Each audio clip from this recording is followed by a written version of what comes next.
اس دوران میں خود میں نے جہاں تک مجھے یاد پڑتا ہے کم سے کم 6 مرتبہ دورہ ترجمہ قرآن کی تکمیل کی سعادت حاصل کی ہے۔ 2 مرتبہ اس سے قبل کراچی میں، 3 مرتبہ لاہور میں، 1 مرتبہ ملتان میں، 1 مرتبہ ابوظہبی میں۔ اور اس سال جو میں اپنی اب ضعیفی اور اپنے علالت کے باوجود یہ ہمت کر رہا ہوں، اس کا ایک خاص سبب ہے،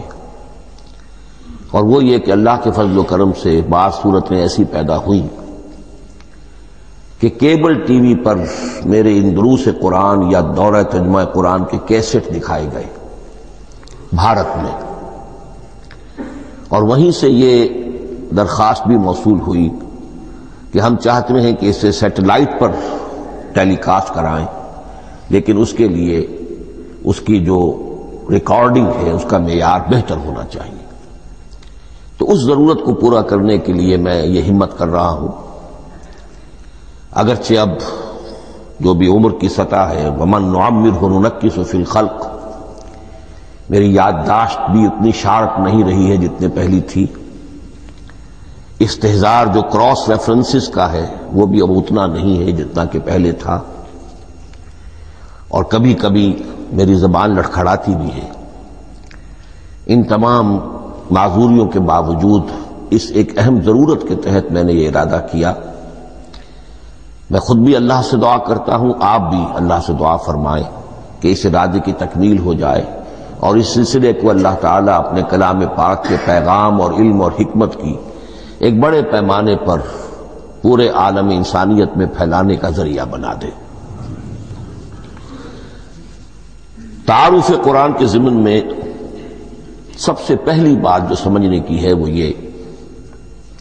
کہ قرآن مجید کے بارے میں ہمارا اجمالی عقیدہ کیا ہے۔ یہ 3 جملوں پر مشتمل ہو سکتا ہے۔ ہمارے نزدیک قرآن اللہ کا کلام ہے جو محمد الرسول اللہ صلی اللہ علیہ وسلم پر نازل ہوا، اور تیسرے یہ کہ یہ مکمل محفوظ شکل میں موجود ہے بنوعاً، اس میں نہ کوئی تحریف ہوئی ہے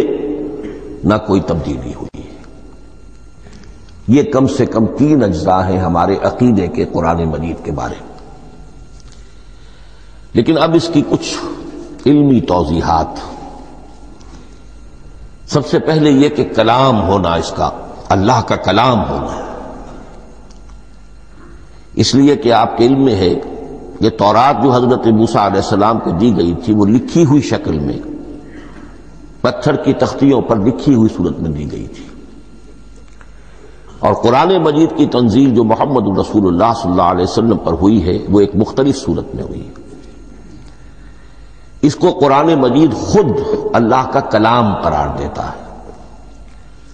چنانچہ سورہ توبہ کی آیت ہے، آیت نمبر 6، وَإِنْ أَحَدٌ مِّنَ الْمُشْرِكِينَ اسْتَجَارَكَ فَأَجِرْهُ حَتَّى يَسْمَعَ كَلَامَ اللَّهِ ثُمَّ أَبْلِغْهُ مَأْمَنَهُ۔